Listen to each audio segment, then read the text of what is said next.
মধ্যপ্রাচ্যে হাজার হাজার সৈন্য জড়ো করার মধ্য দিয়ে পুরো পরিস্থিতি এখন উত্তপ্ত হয়ে উঠেছে।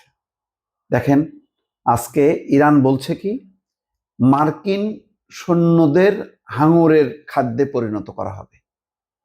এই খবরের পাশাপাশি গুরুত্বপূর্ণ যেই খবরটা এই মুহূর্তে গণমাধ্যমে, সেটা হচ্ছে ইরানের ক্ষেপণাস্ত্র হামলায় ইসরায়েলের শিল্পাঞ্চলে ব্যাপক অগ্নিকাণ্ড এবং ইসরায়েল সহ আরো 100টা শহরে সাইরেন বেজে উঠছে।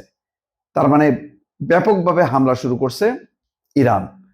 ইরান বুঝে গেছে যে আসলে পুরো মানে এই যুদ্ধটা নিয়ে খেলছে। দেখেন, আরেকটা শিরোনাম বলি, স্থল অভিযানের প্রস্তুতির মধ্যেই যুদ্ধ বন্ধে বৈঠক বসছে 4 দেশ। তাহলে লাভটা কি? পাকিস্তানে 4টা দেশের পররাষ্ট্রমন্ত্রী, তুরস্ক, মিশর এবং পাকিস্তান সহ তুরস্ক, মিশর, সৌদি আরব, পাকিস্তানের পররাষ্ট্রমন্ত্রীরা বসতেছে। এইটা হলো সুখবর। তাহলে তো আমেরিকার প্রস্তুতি থাকার কথা না, কিন্তু আমেরিকা এটাকেও একটা ঢাল বানাইছে।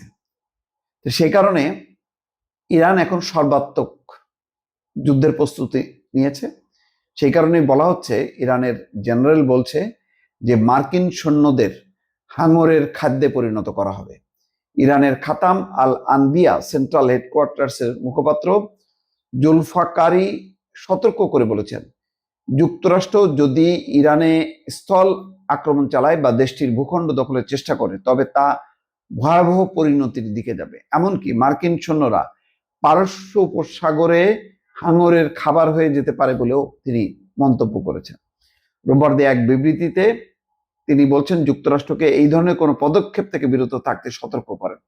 তিনি বলেন, এমন কোনো আক্রমণ মার্কিন বাহিনীর জন্য কঠোর এবং অপমানজনক পরিণতি ডেকে আনবে।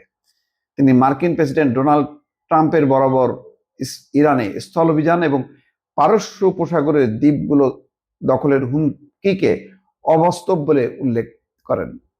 ধারণা করা হচ্ছে যে খার্ক দ্বীপটা দখল করাই হচ্ছে উদ্দেশ্য। এটা হচ্ছে ইরানের প্রধান তেল উত্তোলন বা সঞ্চালন কেন্দ্র।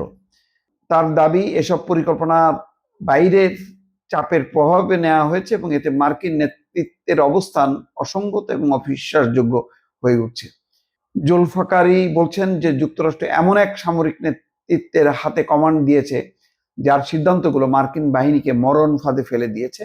তার মতে, এ অঞ্চলে অবস্থানরত মার্কিন সেনারা প্রতিনিয়ত গুরুতর হুমকির মুখে রয়েছে। তিনি দাবি করেন, মার্কিন বাহিনী ধ্বংসপ্রাপ্ত ঘাঁটি ছেড়ে বেসামরিক এবং অর্থনৈতিক স্থাপনায় আশ্রয় নিয়েছে, তবুও তারা হামলার ঝুঁকিতে আছে। তার মানে ঘাঁটিতে এখন নেই, তারা ছড়ায় ছিটায় বিভিন্ন হোটেল টোটেল, এখন সেগুলোও কিন্তু টার্গেট করা হচ্ছে। তার মানে যেখানে আলোচনা মধ্য দিয়ে, যেখানে আরো একটা স্থিতিশীলতা বা সংযমের একটি আলামত পাওয়ার কথা, সেখানে ইরান তীব্র করছে।